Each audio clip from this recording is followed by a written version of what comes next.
Brother Peter Nalita sa opening prayer.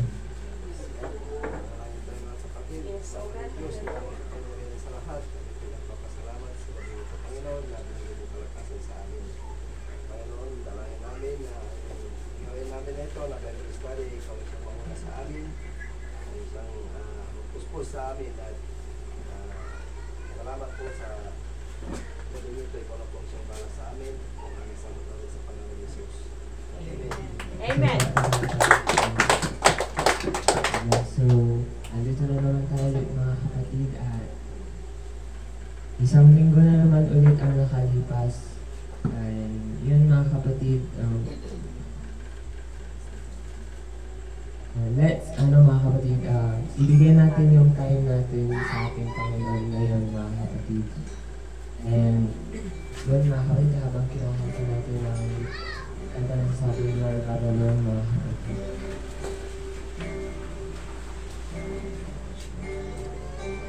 My God, the end, guiding my hands, you are my God.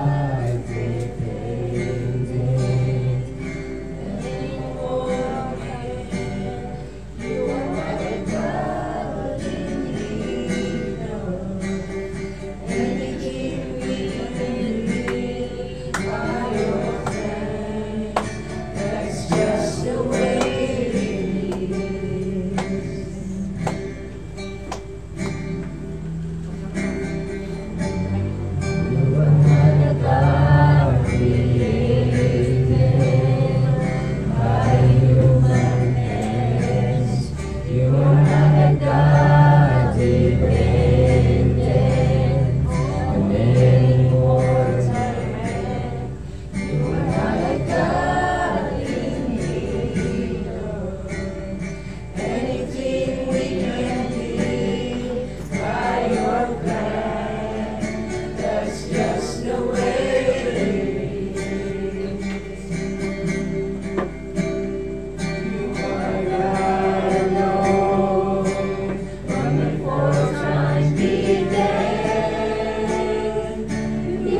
Praise God. Mapagpalang kami po mga kapatid ay sino pong pinagpala ay pwede na pong tumayo at tayo ng ating kaputira.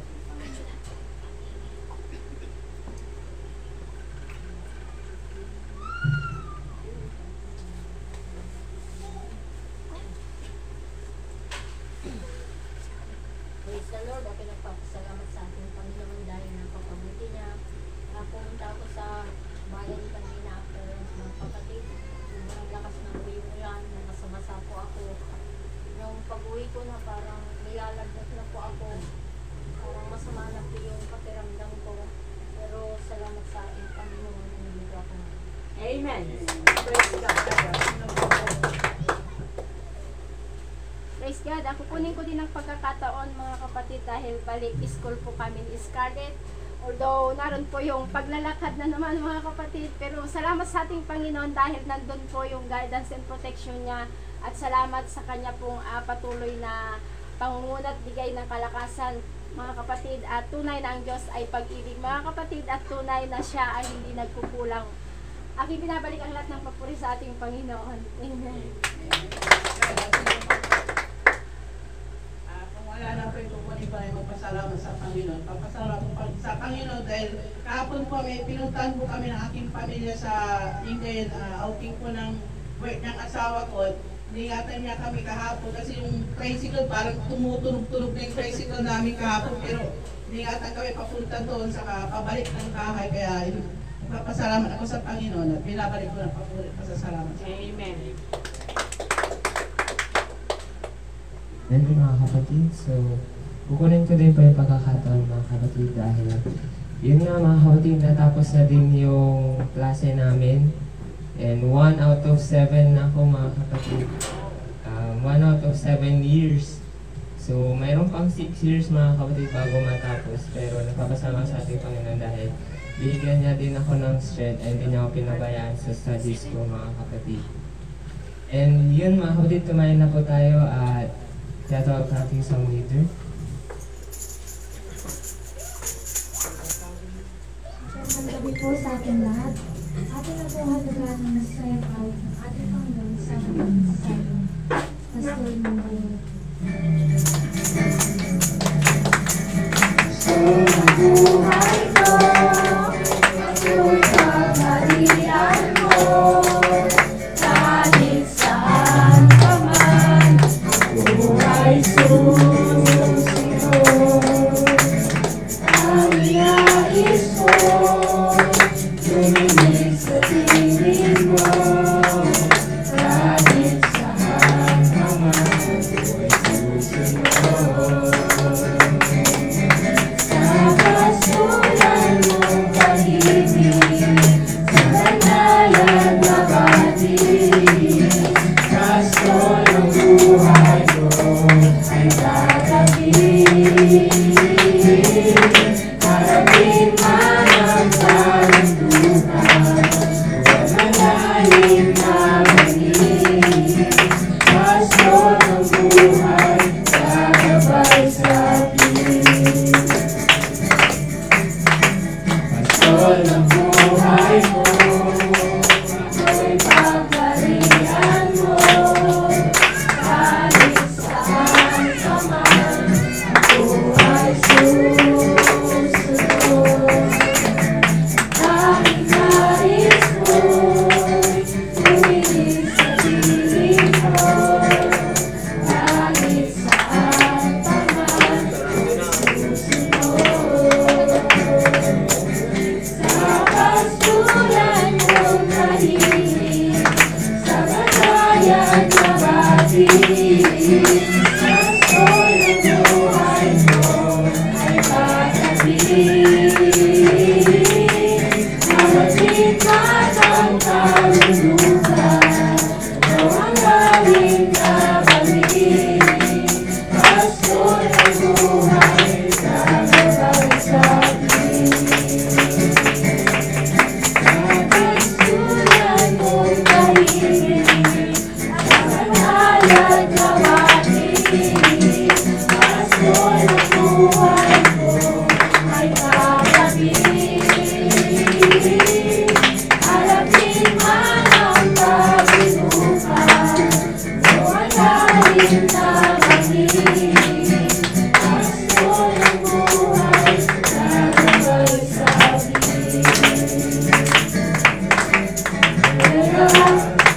Masaya, may tuwa sa piling ng Diyos. Sapagkat hirap na puso ay naglalako. Masaya, nasa puwing para sa Diyos. Ating ang puso, pinagkalan ng Diyos. Handog na ay kapayapaan, handog na ay kagalakan, handog na ay kalakasan, sa bawat puso napapagaan. Kaya't ang awit ng papuri, awit ng pasasalamat, at ang awit ng pagsamba. Lang sa Kanya.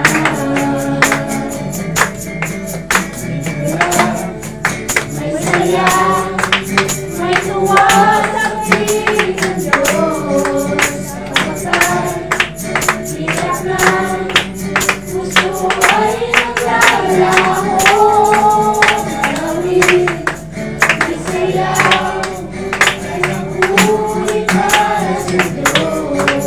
Kalapit ng puso, pinagpala ng luwas.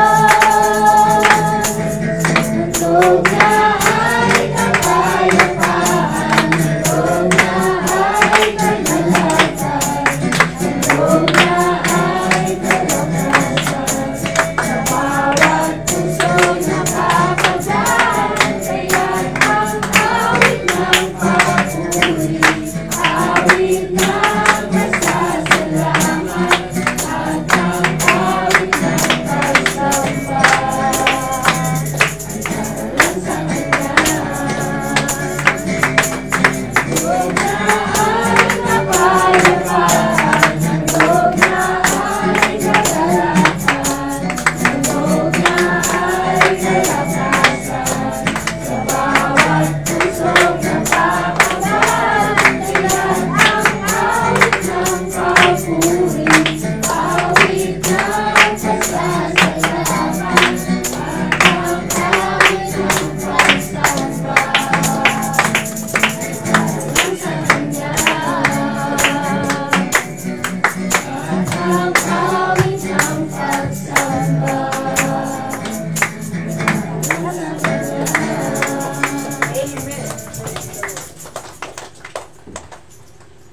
And mga kapatid, so bakahan muna natin ang Panginoon. Amen. So, ready na ba kayo mga kapatid? Amen. Amen. So, malayo-layo yung galingan ng lecturer natin mga kapatid. And mga kapatid, so sabi natin, God bless you, Brother Jonas. God bless you, Brother Jonas. Amen mga kapatid. So, malaya po muna kayo po mga. Third testimony lang po mga kapatid. Ito ba sa nung Sunday mga kapatid, paggising ko noon is sobrang sakit talaga ng ulo ko at feel ko parang lalagnatin ako. Feel ko hindi ako makakapag-focus Tuesday. Naisip ko noon, Sunday noon mga kapatid. Hindi ako pumunta ng church, ganyan.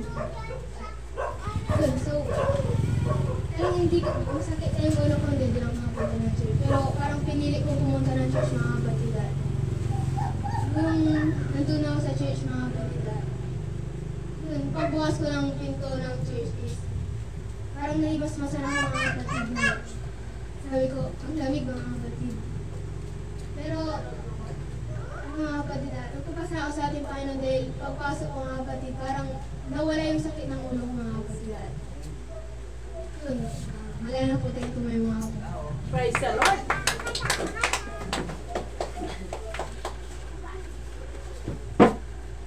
At malayo po kung malayo kasi na po may Bible mga kapatid, marami pong buklat sa Isaiah 41:10 mga kapatid. Sabi dito, fear not, for I am with you. Be not dismayed, for I am your God. I will strengthen you, I will help you, I will uphold you with my righteous right hand, mga kapatid. At hiniling ko po kay Sister Edeline sa ating opening prayer.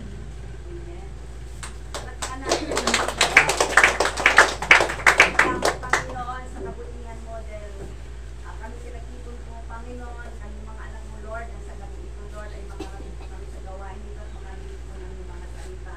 Lord, nabasa na po ang salita sa aming gitna. Salamat, Panginoon, na gagamitin mo po si Brother Jonas sa aming harapan. I pray, Father, sa kanyang tulungan mo sa kanyang pagtuturo. Langisin mo po ang kanyang bibig, wala unang ang kanyang paa.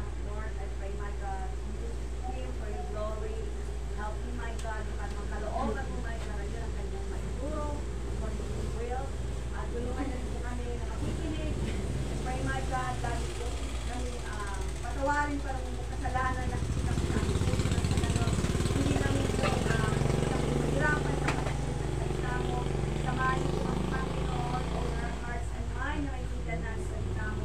At bigyan po kami ng puso na may kakukuhan sa salita at may kagalakan na makinig. Lord, I pray kung dito sa amin na dahil ikaw lamang makakatulong sa amin sa gabi ito. Pagpalain mo pong gawain nito, Panginoon, dahil matapos ang aming gawain ito. Hindi ko po sa makapangyarihan pangalan ng Jesus. We pray, say amen. Amen. Praise the Lord. Amen. Kita mo po mga Amen, mga kapatid. So, lahat naman tayo dito mga kapatid is merong kinatatakutan mga kapatid.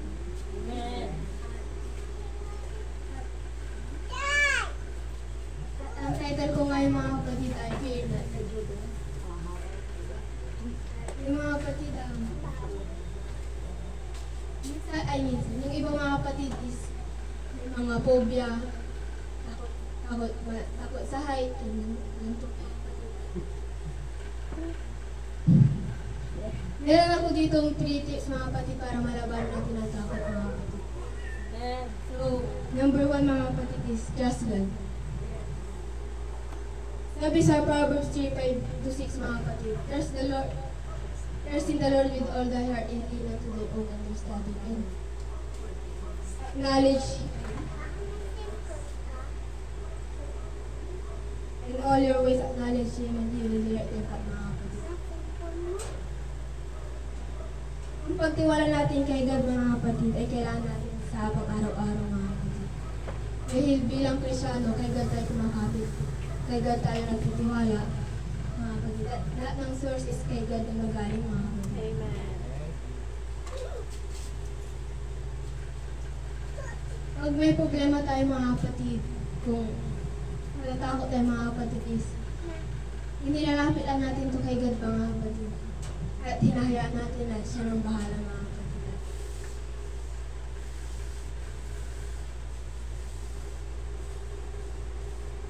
Ganon din mga kapatid na kay God din tayo humihingi ng tulong kung down na tayo mga kapatid. Si God lang yung tangi natin kailangan sa mga problema natin.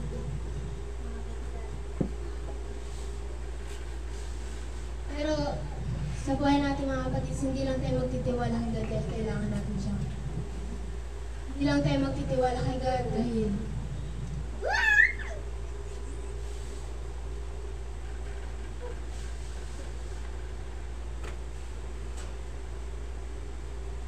Praise the Lord. hindi ka niya pababayaan mga kapatid. Hindi ka lang magtitiwala kay God dahil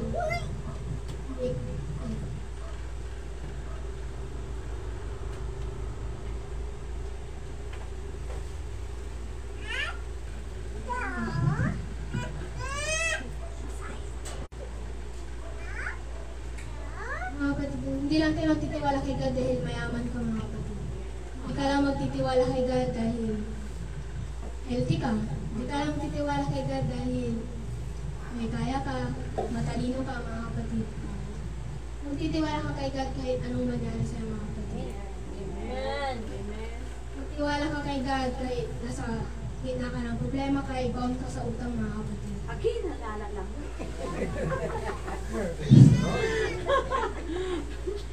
Sige, tuloy. Praise the Lord. Kailangan natin si God mga kapatid dahil si God yung nagpo-provide sa pangangailangan mo. Si God yung nag-aalaga sa'yo, mga kapatid. Kung may problema tayo, mga kapatid, tiwala lang natin kay God. Yan ang bahala, mga kapatid. Amen. Number 2, mga kapatid, surrender, mga kapatid. Sabi sa Galatians 2:20, I have been crucified with Christ. It is no longer who live, but Christ who live in me, and the life I know, I now live in the flesh. I live by faith in the Son of God who loves me and gave Himself for me, mga kapatid. Surrender, mga kapatid. Kaya nga po nagsabi ni students mo last Sunday, surrender mo kay God yung mga problema mo. Surrender mo kay God yung mga pangangailangan mo na hindi mo kaya, mga kapatid. Surrender mo kay God yung takot mo, mga kapatid. Yes. Kung marami kang problema, mga kapatid, kung down na down ka na, kung sa tingin mo wala ka ng pag-asa, mahina ka, mga kapatid, surrender mo kay God and let your God handle it, mga kapatid. Amen. Lord, I God, how do I handle this? God, I don't know what to do. God, I can't. Kung ang mga yan ay pumapasok sa isip mo, mga kapatid, surrender mo lang kay God, mga kapatid. Amen.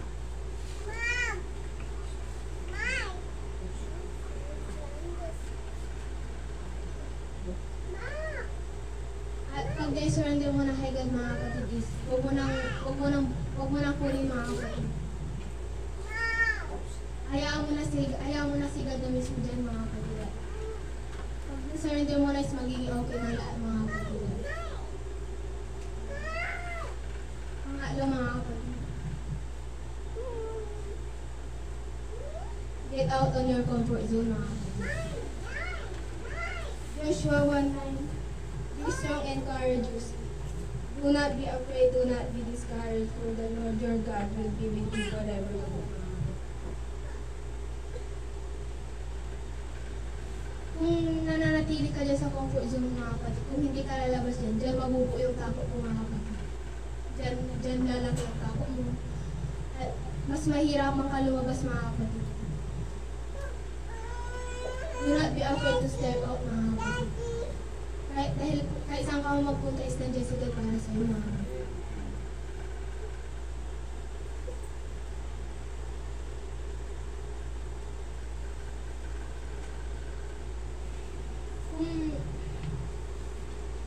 Kung natatakot ka lumabas, mga kapatid, isipin mo lang na si God ay nasa tabi mo, mga kapatid. At tutulungan ka niya kung paano ka. Tutulungan ka niya lumabas, mga kapatid.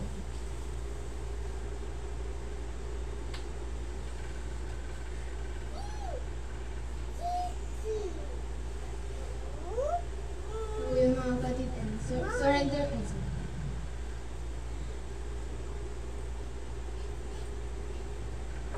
Yung mga kapatid, get out in your comfort zone with a giant step, mga kapatid.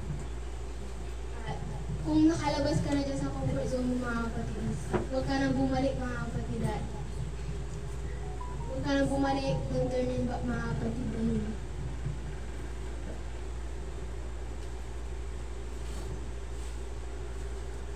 Kalimutan mo na lahat ng mga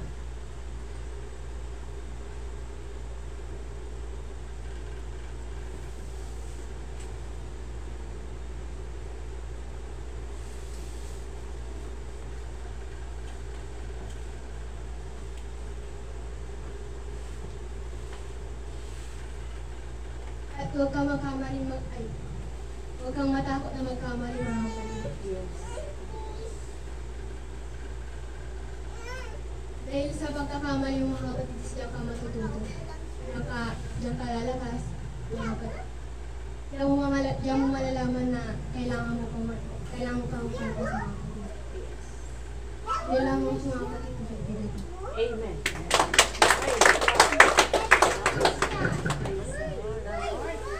Sa mga inyang edad, nakapagturo sa Father Jura, silang taon ka na? First time mo? 13. First time mo mag-lecture ngayon, gabi? Second time na, palakpakan natin si Papa Jonas. Praise God. So, alam mo, napakaganda na makita mo yung mga ganyang edad na nagpapagamit sa Diyos. Kasi may pupuntaan ang maganda. Amen? Totoo yan. Kung sa ganyan kaedad mo at willing ka magpagamit, lalo kang gagamitin ng Diyos. Although mahirap tumayo po dito sa harapan. Pero salamat sa Diyos sa kalakasan na binigay niya, sa talino na binigay niya kay Brother Jonas. Amen? So to God be all the glory. So ang mga young people natin, nagpapagamit na po. So talagang gagaling ng mga young people natin. Dahil silang susunod pagkatapos natin. Amen? So yung mga susunod, mga mas bata pa, huwag kayong mahiya. Dahil si Timothy, bata pa siya, ginamit siya ng Diyos. Amen? At marami sa Biblia, sa character na mas maraming mga kings na maaga pa, ginamit na sila ng Diyos na naging hari. Kaya salamat sa Diyos dahil sa Bible study natin ito, may mga grupo, mga young people na nagpapagamit na hindi sila takot. Sa tulong ng Diyos, nagagampanan nila. Amen? Palakpakan natin ating Panginoon. First na ako nagagalak, anytime na sakaling may papagawa ang Diyos sa akin, pwede ko na kayo iwanan. Dahil marami nang magagaling magturo po dito. At bumalik na rin si Brother Judah. Amen. So, maganda yung tinuro ng ating lecture ngayon. Fear not. Ang fear is the enemy of faith. Kasi kung lagi ka nagdududa, mapaparalyze ka, hindi ka makakatulog, lagi ka magkakasakit. Ang fear na yan ang papatay sa'yo. Kaya sabi ng ating lecture, it's better to trust God. Fear not, I am with you, sabi ng Diyos. Napakagandang pangako niya, tanda niyo yan. Huwag niyong kalimutan. Pag ikaw ay nakakaramdam na ng takot, paalala niyo ang salita ng Diyos sa sarili niyo. Sister Virgie, fear not. God is with me. Amen. Dapat sabihin niyo. Dahil pag sinabi niyo yung mga anak tayo ng Diyos, pangako niya, hindi nga tayo iwanan. Hindi tayo nag-iisa sa mundong ito. Anak ka ng Diyos, kasama mo ang Diyos sa lahat ng bakbakan. Ano ang problema na dinadanas mo ngayon, kasama mo ang Diyos. Sabi niya lang, magtiwala ka lang. I-surrender mo lahat. Amen? At lumabas ka sa comfort zone mo. Kasi kung hindi tayo lalabas sa comfort zone, yan ang papatay sa atin. Yun yung fear na tinatawag. Amen? So, dapat tanggalin natin sa bokabularyo natin ang fear. Although nasa laman pa tayo, talaga nakakaramdam pa rin tayo ng takot. Amen po ba? Yung iba, hanggang ngayon pang matagal ng Kristiyano, tatakot pa rin. Totoo. Nasa flesh pa rin tayo. Sino nakakaramdam ng takot? Takot na mawala ng pera. Amen. Takot na kung halimbawa sa wallet mo, 1 nandun na lang na iwan, o kung 20 pesos, natatakot ka na. Baka hindi ka makauwi. Natatakot ka rin kung wala ka ng trabaho. Normal lang yan. Natatakot ka rin na wala ka pang bayad na tuition fee sa anak mo. Natatakot ka na bukas, hindi mo alam ang kinabukasan. Pero sabi ng Diyos, trust me. Huwag kang mag-isip na mag-isip. Ubayan mo sa Diyos lahat. Amen. Natural lang na sa pagtulog sa gabi, magpasalamat ka sa Diyos. Lord, salamat po. Na ang araw na ito natagumpayan ko, nagkaroon ako ng takot kanina kasi muntik na ako madisgrasya. Sino may hindi matatakot? Bigla ka na masasagasan, hindi pa matatakot. Natatakot ka na maaksidente ka. Amen? Pero salamat sa iyo, Panginoon, dahil yung takot ko na yung tinanggal mo, pinalitan mo ng pagtitiwala ko sa iyo. Muntik na akong madisgrasya, muntik na akong mamatay, pero salamat dahil nagtiwala ko sa iyo. Yung fear ko na wala dahil alam ko hindi mo ako mababayaan. Amen? So, dapat lagi lang sasabihin niyo sa ating Panginoon sa gano'n yung takot din mawala. At sa gabi, bago kayo matulog, kung may takot pa rin dyan, ipag-pray niyo. Huwag kayong matakot na huwag kayong matulog na may takot dyan sa puso niyo. Hindi kayo makakatulog. Amen? So, to God be all the glory. Palakpakan natin ang Panginoon. So, meron lang po akong nais idagdag na yung iba ay tuturo ko alang-ala kay tatay at sinanay. Para maintindihan lang nila ito. Tungkol po kay Virgin Maria. Amen. Kasi Kasi kung di maliwanagan sa atin na si Virgin Maria ay katulad lang natin po. Para meron lang silang idea. Okay ba? Makinig lang kayo dahil para sa ating lahat. Si Maria, sabi niya, ano ang sinasabi ng Biblia tungkol kay Virgin Maria? Anyway, it's still early. Okay? At mababasa po natin yan sa Luke chapter 1, 26 to verse 28 na natin basahin. Si Maria po ay isang babae na inilarawan ng Diyos bilang isang babaeng kanyang kinalugdan. Lucas 1:28. Ang salitang kinalugdan ay mula sa salitang Grego na nangangulugan na binigyan ng maraming biyaya, si Maria. Ang biyaya ay isang walang bayad na kaloob. Yan ibig sabihin. Tinanggap natin ito sa kabila ng katotohanan, hindi tayo karapat-dapat. Si Maria po ay nangangailangan ng biyaya ng Diyos gaya natin lahat.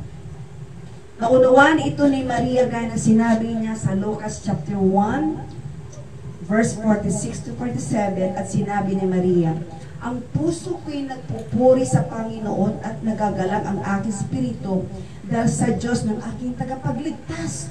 Sinabi niya na si Jesus ang kanyang tagapagligtas. Hindi sinabi ni Maria na akong tagapagligtas. Yan ang paniniwala ko noon. Oo, nung ako'y nasa Catholic. Dahil walang nagturo. Lahat tayo ibulag. So, nung ako'y nag-born again Christian, dito ko natanto, dito ko naintindihan, si Jesus lamang palang nakapagligtas natin. Wala nang iba. Okay? Kinilala ni Maria na kailangan niya rin ang kaligtasan at nangangailangan siya ng tagapagligtas. Hindi ipinakilala si Biblia si Maria bilang isang hindi pangkaraniwang babae, kundi bilang isang ordinaryong babae na pinili ng Diyos upang gamitin sa isang hindi pangkaraniwang gawain. Oo, si Maria isang babaeng makadiyos na biniyaan ng Diyos, ngunit si Maria ay isa ring makasalanang tao katulad po natin. Gaya ng bawat isa sa atin na nangangailangan kay Jesus bilang kanyang tagapagligtas. At mababasa natin yan sa Romans 3:23. Dito ko naintindihan, akala ko si Maria wala ring kasalanan. Nung pala katulad din natin siya, na tao lang siya na makasalanan. Tatay, naintindihan niyo na po. Amen, nanay? Okay? So, hindi pinaglihi na walang kasalanan si Maria. Di ba tawag natin ito isa, Immaculada Conception. Nung nag-aral ako sa college, doon sa St. Louis kasi nag-aral, nag-graduate. So, purong Katoliko. Ang laki ng imahe nila doon. Siyempre, Katoliko, lagaw pumunta doon. May panyo ka. Maria, muna sa ulang. Bago ako. So, akala ko kasi yung pagkakilala ko kasi dahil wala naman nagpaliwanag. Pero sabi pala dito, hindi pinaglihi ng walang kasalanan si Maria. Wala sa Biblia ang katuroang itutungkol kay Maria. Ang kanyang pagsilang ay gaya rin ng pagsilang ng lahat ng tao sa mundo. Birhin si Maria ng pinanganak niya sa Jesus. Amen? Birhin po siya, nanay, tatay. Bakit? Nanatili siyang birhin. Sabi nila, ngunit ang katuroan, nanatili siyang birhin magpakailanman. Hindi, ayon sa Biblia. Birhin lang po siya nung pinanganak niya si Jesus. Okay? Pero nung sila'y nag-asawa ni Joseph, doon niya ginalaw. Nung pagkatapos yung pinanganak si Jesus, doon niya ginampanan ni Joseph ang pag-asawa. Naginalaw niya si Mary. So, nagkaanak po sila. Tulad ng normal na tao. At,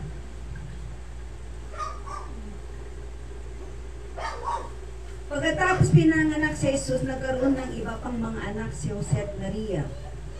So, may 4 na kapatid na lalaki ni Jesus. Alam niyo ba sino mga kapatid ni Jesus Christ? Salman. Hindi nakakala. Ay? Kalimutan niya na, pero tinuro. Narinig niya ba ito? May kapatid siyang 4 na lalaki. Ang pangalan, Santiago, Jose, Simon at Judas. At mababasa po natin yan sa Matthew chapter 13, verse 55. Mayroon din mga kapatid na babae sa ina ni Jesus na hindi pinangalan at di na tinukoy sa Biblia. Hindi na tinukoy, hindi na binanggit yung mga anak na babae. Pinagpalad, binayaan ng Diyos si Maria sa pamagitan ng pagbigay sa kanya ng mga anak na sa kanilang kulturo ay pagpapalas para sa mga babae. Isang araw, samantalang sasalita sa Jesus, may isang babae sumigaw mula sa karamihan at nagsabi, "Mapalad ang babae nagdala sa inyo sa kanyang sinapupunan at nagpasuso sa inyo." Wala na ibang mas magandang pagkataon para ipakita kung talagang dapat si Maria sa pagsamba at pupuri higit sa pagkataong yun. Kung totoong sinabi ng babae, dapat sana isinang-ayunan ni Jesus nung siya nagsasalita doon sa ating Panginoon Jesus. Ngunit anong sagot ni Jesus? Sabi niya, higit na mapalad ang mga nakikinig ng salita ng Diyos at tumutupad nito. Amen? Para kay Jesus, ang sumusunod sa salita ng Diyos ay higit na mapalad kaysa sa babae nagsinag sa kanya. Hindi makikita saan man sa Biblia na sinabi na maaari sambahin, papurihan at iwalhatian si Maria. So doon pala natin malalaman na hindi pala dapat sambahin, purihin at iwalhatin si Maria na ginagawa natin noon. Noon, kayo ganun din ba kayo? Oo, ako rin. Diba? Kaya alam mo na nagturo. Hindi nila tinuro to sa Catholic. Ibang pagturo kasi nila. So ngayon ko lang naiintindihan pala, sabi dito, hindi makikita saan man sa Biblia na sinabi na maaaring sambahin, purihin at iwalhatin si Maria. Pero bakit sinasamba natin? No? Yung kasi ang turo. Ako punas ako ng punas sa totoo. Umiiyak ako. Sa paraan nyo, isang pagsamba rin yun. Diba? Kung ginahalikan mo ang riboto, pagsamba yun. Dinadasala mo, pagsamba yun. Pero hindi pala dapat.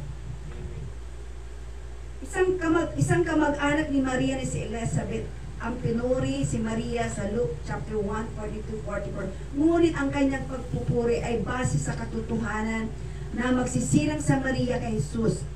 Hindi niya pinuri si Maria dahil sa taglay nitong kaluwalhatian. Parang nag-Greek lang siya na siya ang ginamit ng ating Panginoon. Pero hindi niya sinamba. Paliwanag? Yes. Nasa tabi ng cross ni Jesus si Maria nang mamatay si Jesus sa krus. Kasama din siya ng mga apostol noong araw ng Pentecoste, gawa sa Acts 1, chapter 1-14. Ngunit hindi na siya nabanggit pa pagkatapos ng unang kabanata ng gawa. Hindi kailanman binigyan ng mataas na katungkulan ang mga apostol si Maria. Hindi rin kinala sa Biblia ang kanyang kamatayan. Di ba hindi nabanggit siya ang kamatayan ni Mary? Pero bakit ganun na lang pagpahalaga natin kay Maria? Amen. Kung may libot, di ba siyang nililibot? Ha? Kasi bulag tayo din. Ako din nakikilibot din. Kasi yun ang turo sa atin. Itinago nilang katotohanan. Kaya tatay nanay, ito ang katotohanan na sinasabi ko sa inyo. Na hindi pala dapat sambahin, kapareho lang po natin si Maria. Pareho natin, sinilang na pareho lang tayo makasalanan katulad niya. Kaya lang, siyang pinili ng ating Panginoong Jesus para gamitin na ipangalang ang ating Diyos. Amen? Kaya siya ay nakatanggap po ng biyaya. So, walang sinabi ang Biblia tungkol sa pag-akyat niya sa langit o kung bibigyan siya ng pangunahing posisyon sa langit. Dapat lang igalang si Maria bilang ina ni Jesus sa laman. Ngunit hindi siya karapat-dapat sa anumang pagsamba. Amen po dyan. Amen. Alam na natin, Yes. hindi po siya karapat-dapat sambahin. Kaya nung ginagawa ko yun, naalala ko, Lord, patawarin mo kung hindi ko naman ginagawa ko. Salamat sa Diyos at pinatawad niya ako. Hindi natin alam. Amen? Wala kasi nagturo. So, hindi kailanman pinahawakit sa Biblia na naririnig ni Maria ang panalangin ng mga tao sa langit o maaari siyang mamagitan sa mga tao sa harap ng Diyos. Kasi sabi nila, kasi kung mag-pray kay Maria, siya Hatid. parating kay Jesus. Yun ang alam natin. may gitna. Di ba? Siya muna, bago niya dalhin sa kay Jesus, dahil siya daw ang ina. Hindi pala yun, mali. Si Jesus lamang ang ating tagapagtanggol at tagapamagitan sa langit. Amen. At mababasa po natin yan sa Timothy chapter 2 verse 5. kung pagkukulan ng pagsamba, paghanga at pagpupuri, sasabihin din natin ni Maria sa mga tao gaya ng sinabi ito ng mga anghel. Sabi niya ni Maria, ang Diyos lamang po ang dapat yung sambahin. Di ba? Nabasa po natin. Sabi niya, ang Diyos lang ang dapat yung sambahin. Si Maria mismo ang nagbigay ng halimbawa para sa atin na kanyang sabihin na tanging sa Diyos lamang dapat iukol ang ating pagsamba at pagpupuri. Yun ang sinabi ni Maria. Ang puso ko, sabi niya, mismo si Maria nagpupuri rin sa Panginoon.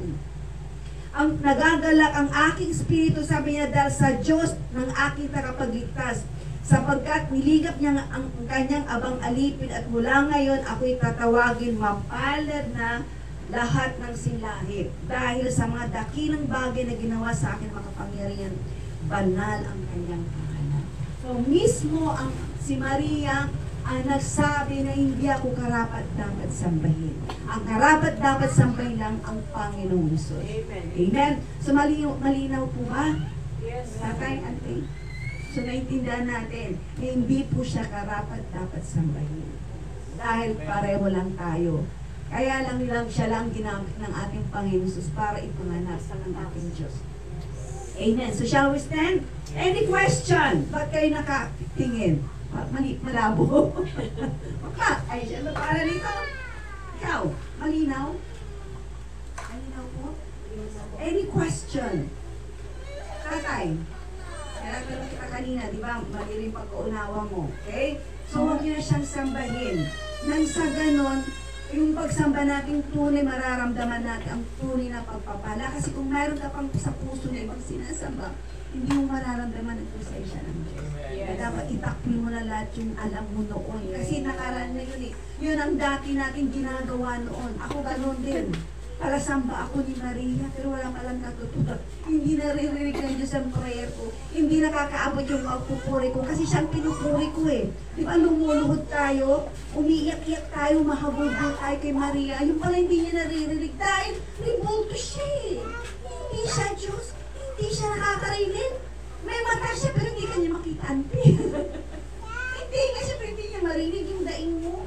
Kahit iiyak ka ng ilang araw dyan, tatabihin mo siya kahit di ka matulog, wala pa rin. Amen? So, dapat natin maintindihan ang Diyos Espiritu.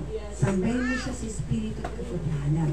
Ang Diyos po natin hindi siya nakikita, pero mararamdaman natin siya sa puso natin. Dahil ang mga ribulto kasi gawa sa kamay. Amen? Tingnan niyo nga naman kung isipin niyo. Di ba ililibot sila? No? Hindi sila makalakad ng sarili nila. Kailangan may magbitbit. Isipin niyo nga yun. Ang tagal natin nila, maloko. Isa rin tayo. Nakikilibot pag malapit ng mga tumbe. Di ba? Yung mahal na araw. Ang dami pa rin Kristiyano, mga Katoliko na naniniwala pa rin sa mga rebulto. Lahat ng rebulto nandyan. Pero salamat sa Diyos, wala na tayo. Tinanggal niya ng ating kabulog, ang ating bulag na pag-iisip at binigyan niya ng panibagong pag-iisip niya, wala na yun. Purihin na ating Panginoon, tumayo na po tayo. Praise God, tulungan natin ang Panginoon. So, hear that. Huwag makalimutan, hear that. Praise God. So, kantaan mo natin ang Panginoon bago tayo uwi. The steadfast love of the Lord never ceases. The steadfast love of the Lord never ceases. His mercy never come to an end. They are new every morning. Every morning, great is thy faithfulness, O Lord. Great is thy faithfulness. The steadfast love of the Lord never ceases. His mercies never come to an end.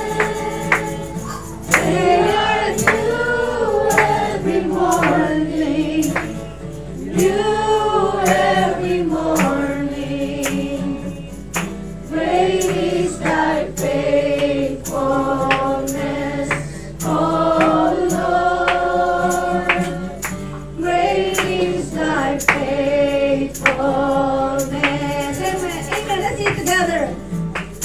The steadfast love of the Lord never ceases. His mercies never have come to an end. They are new every morning, new every morning. Great is thy faithfulness, O Lord. Great is thy faithfulness. One more time. Let's start. Close enough. The steadfast love of the Lord never ceases. His mercies never have come to an end. They are new every morning, new every morning. Great is thy faithfulness, O Lord. Great is thy faithfulness. Let's sing what a mighty God we serve. What a mighty God we serve. What a mighty God we serve. Angels bow before him, heaven and earth adore him. What a mighty God we serve. Malakpakan natin na kayo na. What a mighty God we serve. Yan ang sabihin ko lang natin ng Diyos makapangyarihan. What a mighty God we serve.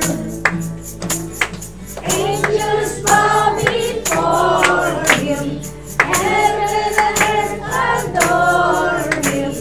What a mighty God we serve. Minsan pa, minsan natin. What a mighty God we serve. What a mighty God we serve. Angels bow before him, heaven and earth adore him. What a mighty God we serve. Thank you, Jesus. To God be all the glory. Salamat sa Panginoon sa matagumpay na gawain na ito. Salamat din sa Panginoon dahil siya ang nagdadala sa bawat isa sa atin. Sa kalakasan, proteksyon, nandito tayo lahat, nagkita-kita, nagsama-sama, na nagpupoy sa ating Panginoon. Talagang napakabuti niya. Let's pray na lalo pang pagpala ng gawain na ito. May mga bisita tayo mga kasama dahil marami pong mga Bible study na nagaganap na po at isa na ito nakasama na ito sa bilang. So to God be all the glory. At sa pagtatapos, Sister Nelda po, ang closing prayer po natin ngayong gabi. Praise God. Hallelujah. Palakpakan nga po natin ang ating Oh God. Hallelujah. Tunay po, Panginoon, na iyong pagmamahal sa amin ay walang bukas, Panginoon. At salamat po, Panginoon, dahil minahal mo kami kahit makasalanan po kami, Panginoon. Maraming salamat sa iyong pag-ibig sa bawat isa. Gawin din po, Lord, sa aming Bible study na ito. Salamat sa iyong presensya. Salamat sa iyong pangunguna sa bawat isa, Panginoon. Gawin din po, Lord, salamat sa iyong mga salita na narinig po namin sa gabi ito, Panginoon. Tulungan mo kami, Panginoon. Laging handa, Panginoon, sa iyong pagbabalik po kami. Gawin din po sa iyong sa iyong ginamit, Panginoon, si Father Julius, Panginoon. Palawakin mo pa, Panginoon, ang kanyang kaalaman sa iyong mga salita, Panginoon. Pagpalain mo siya, Panginoon. Tulungan mo siya sa kanyang paglaki at pag-aaral, Panginoon. Maraming salamat sa lahat ng mga ginamit sa gabing ito, Panginoon.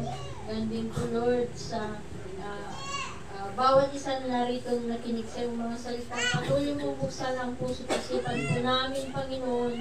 Bigyan mo kami ng kaunawaan sa iyong mga salita. Gawin din po, Lord, sa mga merienda sa gabi ito, Panginoon. Pagpalain niyo po, ganoon din po ang mga naghanda at pinagawa ng mga merienda nito. Pagpalain niyo sila, Panginoon. Ganoon din po sa aming pag-uwi sa gabi ito, Panginoon, at sa aming pagtulog. Ingatan mo kami, Panginoon, upang muli bukas, Panginoon, ay makagising kami, Panginoon. At tatagay po namin ang kagalakan, Panginoon, at magandang kalusugan. Salamat, O God, sa iyong papurit, pasalamat, O God, in Jesus' name we pray. Amen. Praise the Lord na tayo. Hallelujah. Pagpipinpoint ako ng tatlong tao, may birthday.